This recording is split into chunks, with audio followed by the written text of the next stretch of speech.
So, a lot of times we get questions about long-term follow-up. And this is a patient who, she's almost a year and a half out now from her BBL. She's got a really nice result. And people are always wondering if the fat survives. And this is a permanent operation. The fat that's removed with liposuction, when it's put into the gluteal area and the hip areas, it survives.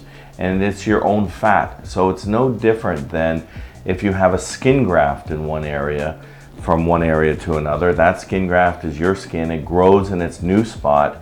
The fat is exactly the same. We take the fat with liposuction, put it in the butt, and that's your fat, and it grows. There is some fat that does die at the beginning, but all of the fat that survive grow roots, kind of like a little plant. Let's say you put 10 plants, little seedlings down, probably all of them are not going to germinate or grow into trees. It's the exact same thing. So let's say you put 10 seedlings down and 8 of them grow into trees. And so that's kind of where we are now. So all of her fat is her own fat, and it behaves just like any other part of fat in her body. And you can see now, and I always test for hard spots, and she said she didn't have any hard spots.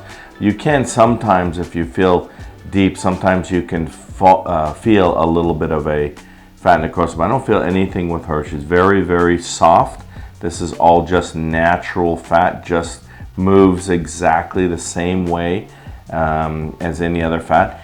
And then the other thing, I'm just going to turn you just a touch this way, just a touch.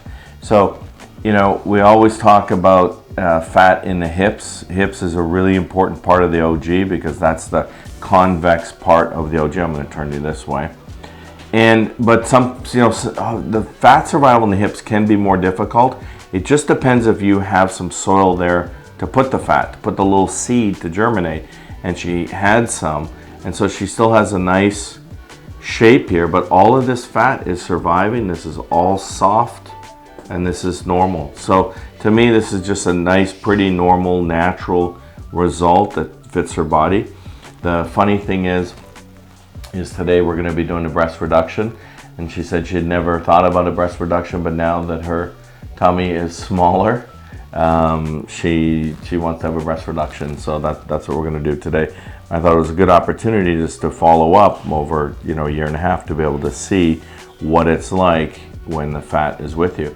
So whatever she does, and if she gains weight, all of her fat cells will get bigger. If she loses weight, all the fat cells will get smaller. It's exactly the same as any other fatty deposit in your body.